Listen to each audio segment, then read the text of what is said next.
Bah dis donc, mon Pacalou, il y a beaucoup de vent encore aujourd'hui, hein. Oui, oui, ça c'est vrai, dis donc. Et alors, pour tes vidéos, là, ça fait longtemps que t'as pas fait une nouvelle vidéo, là, sur tes calculs de simulation de je sais pas trop quoi, là. Ah bah, justement, tiens, on va te montrer une nouvelle version aujourd'hui. Allez, c'est parti.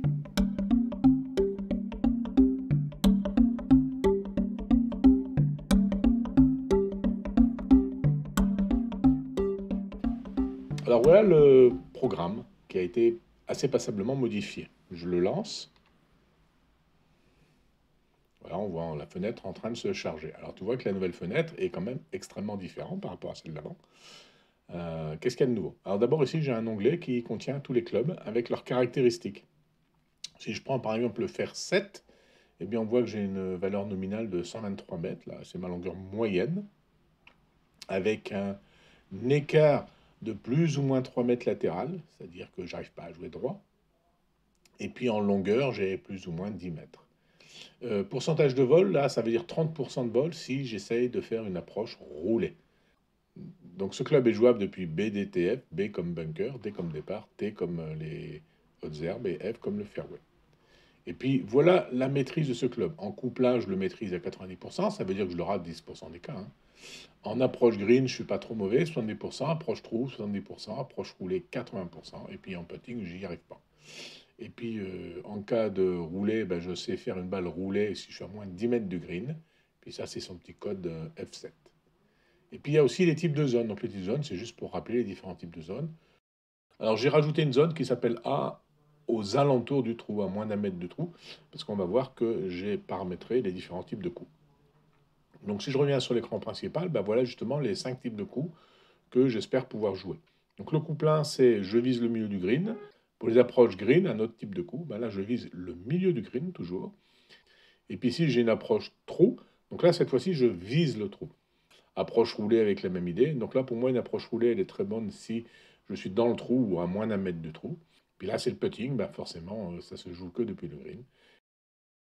Et donc, c'est comme avant, on va pouvoir lancer ici la simulation, et on va voir la simulation qui va se calculer dans ces différentes colonnes pour chaque coup. On va déterminer le pourcentage de succès, la longueur du coup, et puis le degré par rapport à l'axe des Y ici. Alors, lançons la simulation à partir ici de ce point qui est au point de départ. Je le lance. Ah bah dis donc, il n'y a rien qui s'affiche. Ah bah oui, Smarty, parce qu'il faut un certain temps là, tu vois. Le temps de calcul est assez long, il me faut en moyenne une trentaine de secondes. On voit que, puisqu'on voit que le bouton est redevenu lancé ici, on voit que le meilleur coup que j'ai joué en termes de probabilité, en termes de stats, c'est le fer 7, le fer 9 ou le pitch wedge. Si je clique sur le coup ici du fer 7, eh bien on voit afficher la flèche qui me dit bah, il faut jouer dans cette direction-là. Alors comment ça se fait? Pourquoi il me dit que le hybride, j'ai que 85% de succès? Bah, parce que le hybride, si je le joue là où me le recommande, j'ai quand même toujours cette dispersion latérale qui me prend un risque d'aller dans l'eau, ou j'ai le risque bah, d'aller ici dans un hors limite.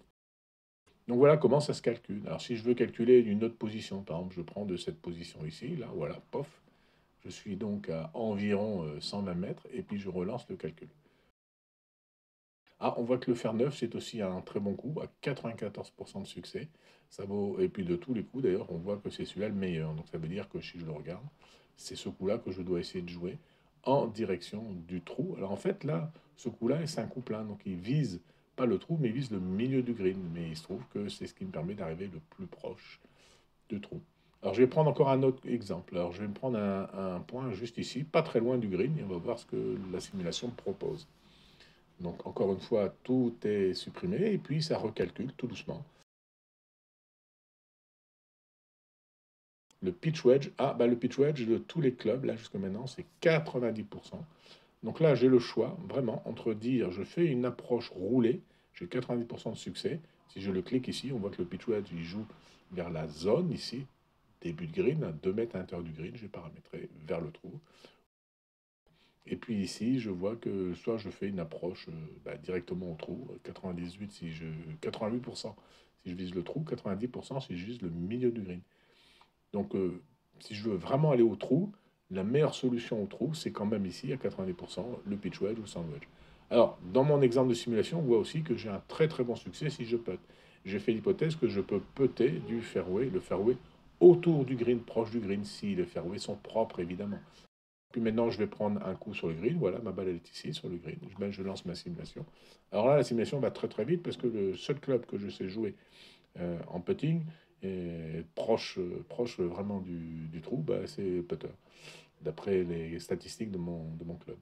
Donc on voit que là, j'ai quand même 100% de chance de faire un succès, c'est-à-dire un succès dans ce sens-là, ça veut dire être à moins d'un mètre du trou. Bon, c'est peut-être un peu exagéré, il faudrait que je vérifie mes paramètres parce que je pense que je suis quand même pas à 100%. Je suis même plutôt plus faible de réussir à jouer un mètre. Je réessaye celui-là, il me dit encore 5%. Donc c'est peut-être mon club, là ici, mon putter, qui est mal réglé en termes de pourcentage. Il faut que je vérifie ça avec les écarts que j'ai trouvés. Mais voilà, on commence à avoir une simulation qui tient la route. Ben ça commence à être pas mal du tout, mon Pacalou, mais c'est toujours pareil, hein. Tu peux pas emmener ça sur ton green, là. T'as pas le droit d'avoir de l'aide comme ça. Ah bah oui, tu as raison. Et c'est vrai que je peux pas simuler tout. Par contre, l'idée, ça serait maintenant, à partir de là, ben, de réussir à prendre un trou de golf et puis de le laisser la machine calculer les différents coups avec les meilleures probabilités, de telle façon qu'elle me dise, ben, sur ce trou-là, voilà ta stratégie. Ah oui, ça serait pas mal. Bah, ça veut dire qu'il faudrait quand même que tu emmènes tout ça sur ton fairway, hein, sur ton cours. Ah, bah oui, peut-être aussi, c'est vrai, tu as raison. Moyennant quoi, effectivement, je n'aurai pas tous les cas possibles. J'aurai le meilleur cas possible que la machine a décidé. Ah bah oui, mais alors si du coup tu rates ton drive là, tu fais un drive conformément à ton calcul, mais que ton drive il est raté, bah qu'est-ce que tu fais après? Tu sais toujours pas réagir. Oui, oui, je suis d'accord avec toi, Smarty. C'est un outil de simulation, c'est pour apprendre à faire du calcul, de faire de la simulation, c'est un outil de maths, quoi. Voilà, allez, rendez-vous à la prochaine fois. Encore de la simulation? Non, non, là, je vais laisser passer un peu plus de temps.